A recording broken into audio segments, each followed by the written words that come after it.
Skaties, dēls. Te tavs tēvs kādreiz ganīja govs. Te ir mana dzimta. Šoreiz stāsts nebūs par daudzu gadu veidotām un lolotām lauku saimniecībām, kuras vada pieredzes bagāti saimnieki. Stāsts ir par 4 jauniešiem no 4 dažādiem Latvijas reģioniem – Zemgales, Latgales, Kurzemes un Vidzemes, kur katrs ar savu atšķirīgu saimniekošanas veidu tie tikai nesen uzsākuši darbību. Es esmu Vita, un kopā mēs brauksim uz laukiem, lai iepazītos ar pietiekami drosmīgiem jauniešiem, kas nebaidās grūtību un savu dzīvi vēlas saistīt ar saimniekošanu laukos.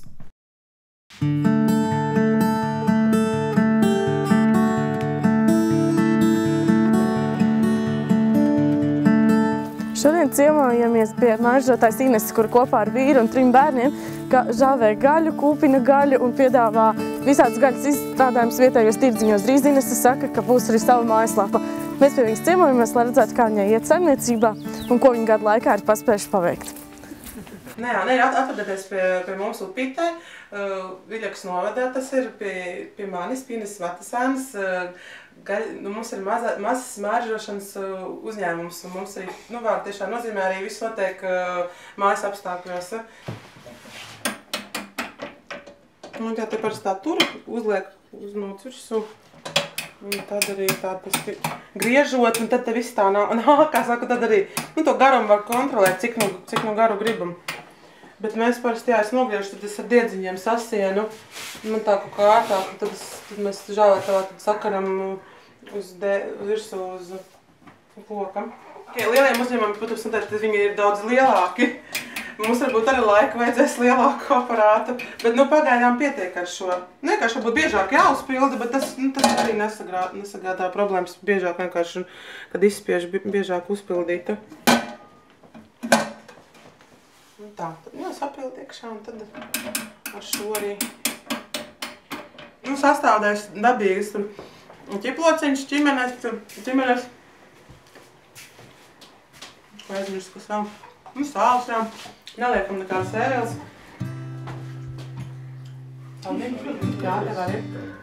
Lauku desa, tās skatās lauku desa. Un olas, sāls, cieta, ķimenes, ķiploki, cukurs, pipari un viss. Gaļas un desu sagatavošana notiek dzīvokļa virtuvē, bet kūpināt un žāvēt sagatavoto produkciju viņi ved uz netālu esošo lauku īpašumu, kur tiek būvēta ģimenes māja. Mēs esam atbraukuši tagad uz Šķilbēnu pagasta, Viļakas novads, Lejastači. Šī ir mana vīra, tēva mājas, viņš tiesāka celt, un te ir 30 hektārs apmēram zemes. Un šeit mēs to gaļiņu, tā kā braucam šeit, mums ir iesākta jaunā žāvēta mūrēt, un šeit mēs to gaļiņu arī braucam žāvējam. Es pati nāku no pilsētas, es esmu no Salacgrīvas, tad dzīvoju Jūrmalā, Rīgā, un tad sapazinos ar vīru, kas ir no Latgales, un ieprecējos Latgalē, un jau tagad 4 vairāk jau 6. gadu dzīvoju Latgalē. Un kā jūs vispār izdomājāt dzīvot laukos un nodarboties ar mairžošanu? Kā mēs izdomājām? Tas bija pirms gada, sanāk aprīlī, laikam, kaut kur tā marta beigas. Tad mums paaicināja balvu konsultāciju birojas uz semināru mairžotājiem veltītu.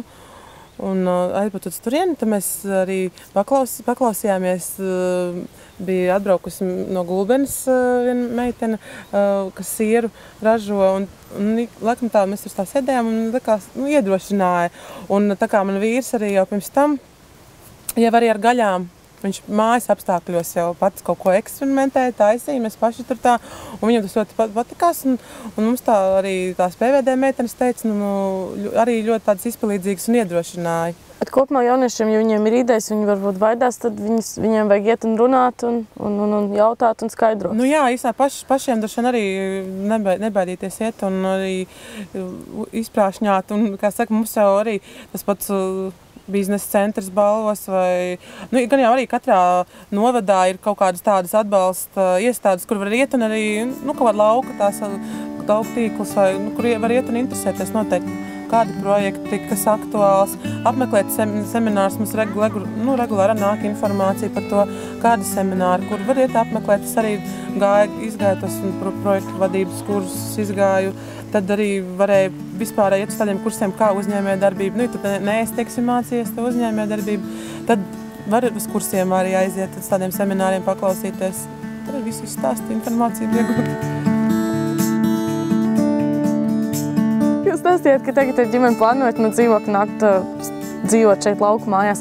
Kāds varbūt ir priekšrocības dzīvot tieši ģimenei laukos? Ar maziem bērniem, kā mēs redzam.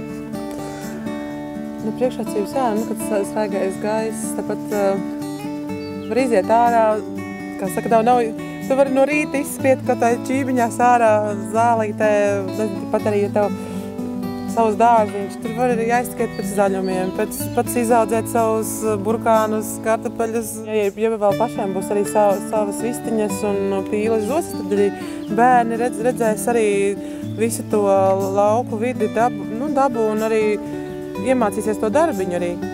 Līdz pienākums varēs jau dot mazajiem arī kaut ko pastrādāt, padarīt, pabarot. Pie lauku mājas Ineses vīrs Sandis šobrīd būvē jaunu žāvētavu, kas būs daudz lielāka un ar kuru varēs realizēt lielāku produkcijas apjomu. Arī viņa dēls Nauris ir tētim nasks palīgs. Viņš jau kadros, tad jau mājā kaut ko viņam vajag ar ķirvīti kaut ko. Gribam arī skaisti tā nojamīt. Tā kā, ja atbrauksiet uz rudeni, tad jau te būs gatavs. Tagad ar maliņu tā arī ir. Tur tālāk, kad tas ir daudz, es panam tu vienam tevi. Vislielāko ne. Savs piemājas dārziņš izveidots tikai šogad, bet tepat netālu aug garšīgās meža zemenītes, kuras tik ļoti garšo bērniem.